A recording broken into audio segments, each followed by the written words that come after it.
Victoire diplomatique pour Israël. Après un réexamen de ses relations, l'OTAN a décidé d'accepter la présence d'un représentant officiel de l'État hébreu et de lui accorder un bureau permanent à son siège de Bruxelles. Dror Aven-Sapir, bienvenue. Qu'est-ce que cela signifie ?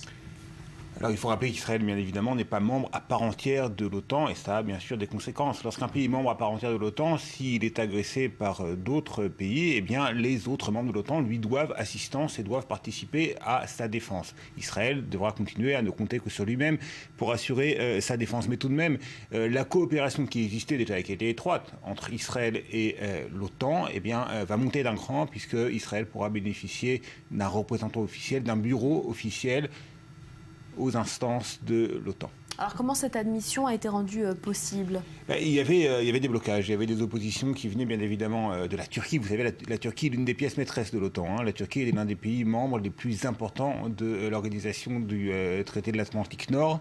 On sait qu'il y a eu un coup de froid entre la Turquie et Israël depuis l'affaire du Mavi Marmara et que ces derniers mois, on entend parler quasiment chaque semaine d'éventuels progrès dans les négociations visant à rétablir des relations normales entre Israël et la Turquie. Et c'est sans doute ce processus qui a permis l'admission d'Israël comme État partenaire, comme État observateur au sein des instances de l'OTAN. Mais la Turquie n'était pas le seul opposant à l'augmentation, à la revalorisation du partenariat d'Israël avec l'OTAN. D'autres pays craignaient pour l'avenir des relations entre l'OTAN et certains pays musulmans comme l'Afghanistan et le Pakistan. Alors quelles sont les conséquences concrètes de cette victoire diplomatique pour Alors voilà, elles ne sont pas seulement militaires. Lorsqu'on parle de l'OTAN, on parle de défense, mais elles sont également diplomatiques. Et Benyamin Netanyahou s'est empressé de dire qu'on avait là la preuve qu'Israël, contrairement à ce qu'affirmaient certains, n'était pas en voie d'être isolé sur la scène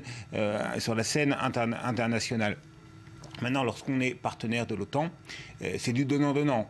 On obtient beaucoup de choses en termes de coopération sécuritaire et militaire, mais on doit également contribuer.